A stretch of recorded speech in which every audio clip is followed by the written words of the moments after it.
GST कटौती की अधिसूचना जारी, 3 से 4 रुपए सस्ता मिलेगा कार्टन। केंद्र सरकार ने कार्टन पर जीएसटी कटौती की अधिसूचना जारी कर दी है। सेब पैकिंग के लिए इस्तेमाल होने वाले कार्टन पर अब 18 के स्थान पर 12% जीएसटी लगेगा। केंद्र सरकार ने 22 जून को आयोजित जीएसटी काउंसिल की बैठक में कार्टन पर जीएसटी कटौती का फैसला लिया था। 6% जीएसटी कटौती से कार्टन के दामों में 3 से 4 रुपए की कमी आएगी। केंद्र सरकार के वित्त मंत्रालय के अधीन राजस्व विभाग की ओर से इसे लेकर अधिसूचना जारी कर दी गई। प्रदेश सरकार ने इस साल से सेब की पैकिंग के लिए यूनिवर्सल कार्टन को अनिवार्य रूप से लागू कर दिया है। आईजीएमसी में जल्द तैनात होंगी इतनी स्टाफ नर्स व ओटीए, मुख्यमंत्री ने दिए निर्देश। आईजीएमसी शिमला में 600 स्टाफ नर्स और 43 ऑपरेशन थिएटर असिस्टेंट शीघ्र तैनात होंगे ताकि मरीजों को समय पर उचित उपचार मिल सके। ये बात मुख्यमंत्री सुखविंदर सिंह सुक्खू ने सोमवार को स्वास्थ्य विभाग की बैठक में कही। उन्होंने कहा कि आईजीएमसी शिमला में बेहतर चिकित्सा सेवाएं और अटल सुपर स्पेशलिटी संस्थान शमियाड़ा में डॉक्टर्स के पदों को भरकर विशेषज्ञ चिकित्सा सुविधाएं प्रदान की जा रही हैं। प्रदेश सरकार आईजीएमसी शिमला के इमरजेंसी मेडिसिन विभाग को सुदृढ़ करने के लिए प्रतिबद्ध है। यहाँ चिकित्सा अधिकारियों के 30 पद भरे जा रहे हैं। उन्होंने बैठक में अधिकारियों को आवश्यक दिशा निर्देश दिए। यूजीसी ने की एडवाइजरी जारी, अब कॉलेज में नहीं बिकेगा junk food. University grant commission की ओर से विश्वविद्यालयों के लिए एक जरूरी एडवाइजरी जारी कर दी गई। इस एडवाइजरी में आयोग के द्वारा संस्थानों की कैंटीन में बनने वाले जंक फूड पर प्रतिबंध लगाने को कहा। इसके बाद यूनिवर्सिटी ग्रांट कमीशन द्वारा सभी शिक्षण संस्थानों को निर्देश जारी कर दिए गए। बता दें कि कैंटीन में स्वस्थ विकल्पों को बढ़ावा देने का निर्देश दिया गया है।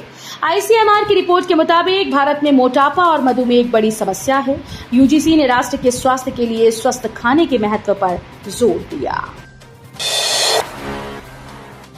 हिमाचल पुलिस कांस्टेबल भर्ती, अधिकतम आयु सीमा में 1 साल की छूट, अधिसूचना जारी। हिमाचल प्रदेश पुलिस में कांस्टेबल की 1226 पदों पर होने वाली भर्ती में युवाओं को अधिकतम आयु सीमा में 1 साल की छूट मिलेगी। मंत्रिमंडल की बैठक में लिए गए फैसले के मुताबिक पुलिस मुख्यालय की ओर से इसको लेकर अधिसूचना जारी कर दी गई। कांस्टेबल भर्ती लोक सेवा आयोग के माध्यम से होगी। आयोग को इस बारे में प्रस्ताव भेजा गया है। अब 18 से 26 वर्ष की उम्र के सामान्य उम्मीदवार, 18 से 28 वर्ष के अनुसूचित जाति, अनुसूचित जनजाति, अन्य पिछड़ा वर्ग, गोरखा और प्रतिष्ठित खिलाड़ी और 20 से 29 वर्ष की उम्र के होमगार्ड कांस्टेबल भर्ती के लिए पात्र होंगे। हाईकोर्ट को बम से उड़ाने की धमकी के मामले की साइबर सेल करेगा जांच, जानिए पूरा केस। हिमाचल प्रदेश हाईकोर्ट को ईमेल के जरिए बम से उड़ाने की धमकी के मामले की जांच अब साइबर सेल करेगा।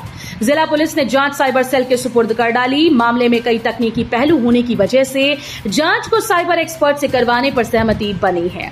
प्रदेश उच्च न्यायालय को इसी वर्ष 17 जून को केएनआर समूह के नाम से एक मेल प्राप्त हुआ था, जिसमें हाईकोर्ट परिसर को बम से उड़ाने की धमकी दी गई थी। ईमेल में हाईकोर्ट परिसर में कई बम होने की बात भी कही गई थी। मणिमहेश यात्रा को लेकर एनएच प्राधिकरण ने कसी कमर, शुरू किया पैचवर्क का कार्य। उत्तरी भारत की प्रसिद्ध श्री मणिमहेश यात्रा को देखते हुए एनएच प्राधिकरण ने चंबा भरमौर सड़क पर पैचवर्क का कार्य शुरू कर दिया। ये कार्य भरमौर की तरफ से शुरू हुआ। वर्तमान समय बग्गा से लेकर भरमौर तक जगह जगह पर सड़क कच्ची और टूटी है। सड़क पर काफी गड्ढे हैं। इस कारण वाहन चालकों को परेशानियों का सामना करना पड़ता है। सड़क की दुर्दशा को लेकर कई बार लोग प्रशासन व विभाग से शिकायत कर चुके हैं। मणिमहेश यात्रा की तैयारी को लेकर आयोजित बैठक में बार बार इस सड़क की दुर्दशा का मुद्दा जोर शोर से उठता रहा है। हालांकि विभाग की दलील है कि उसके पास बजट की कमी है। बावजूद इसके सड़क के रखरखाव व पैचवर्क के कार्य को युद्ध स्तर पर शुरू कर दिया गया है।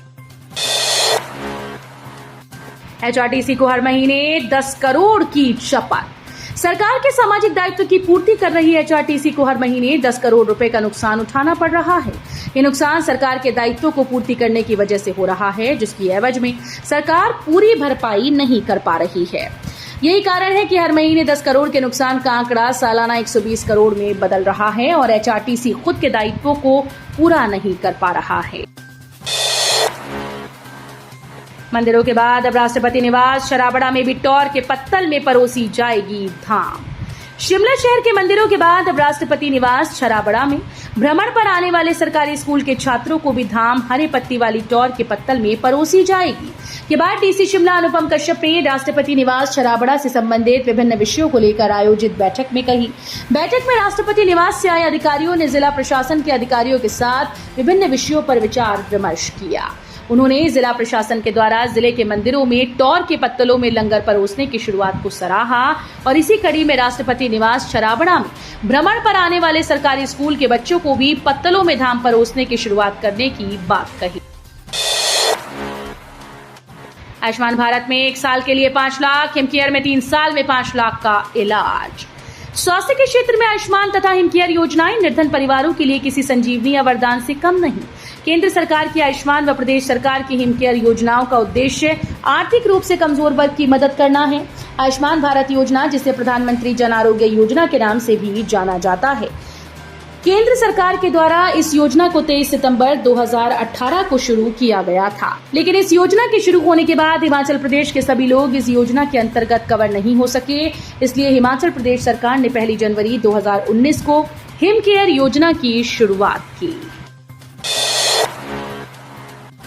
कारोबारी अब आधे घंटे में ले सकेंगे फूड लाइसेंस। जानिए कौन कौन कर सकता है आवेदन। देश भर में अब दुकानदार और अन्य खाद्य कारोबारी खाद्य पदार्थ से संबंधित लाइसेंस चंद घंटों में लेकर व्यापार शुरू कर सकेंगे। इसके लिए भारतीय खाद्य सुरक्षा और मानक प्राधिकरण ने नई व्यवस्था की। इस व्यवस्था के अनुसार दुकानदार और अन्य तत्काल लाइसेंस ले सकेंगे। इससे व्यापार शुरू करने में काफी आसानी होगी। प्रदेश सरकार ने टूरिज्म को किया बर्बाद। प्रदेश सरकार ने बाहरी राज्यों के वाहनों पर अतिरिक्त टैक्स लगाकर प्रदेश के टूरिज्म को बर्बाद कर डाला। 2023 में सरकार ने हिमाचल प्रदेश में बाहरी राज्यों से आने वाले व्यावसायिक वाहनों, जिनके पास ऑल इंडिया टूरिस्ट परमिट होने के बावजूद अतिरिक्त टैक्स लगा दिया, जिसमें 5,000 रुपए तक टैक्स मिला। इसके चलते बाहरी राज्यों के टूर एंड ट्रैवल ऑपरेटर्स ने हिमाचल प्रदेश की बुकिंग लेना बंद कर दिया और इसके बाद उत्तराखंड और जम्मू कश्मीर के लिए टूरिस्ट भेजना शुरू किया। नकदी व नशे की खेप बरामद करने का मामला।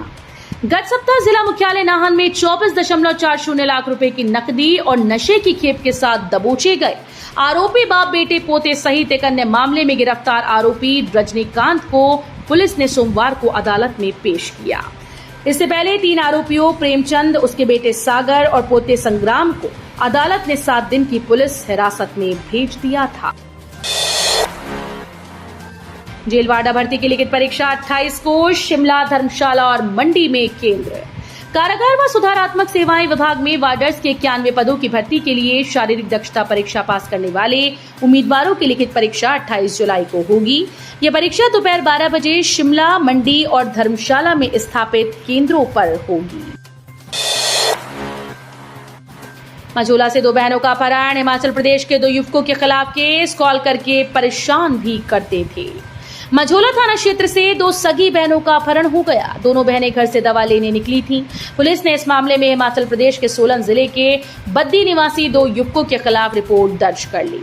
रामपुर जिले के सैफनी थाना क्षेत्र के कासम नगला निवासी ओमपाल सिंह ने मझोला थाने में रिपोर्ट दर्ज करते हुए बताया कि उनकी पत्नी सरोज कुमारी उर्फ राजकुमारी कुछ समय पहले हिमाचल प्रदेश के बद्दी में दवा की फैक्ट्री में नौकरी करने गई थी।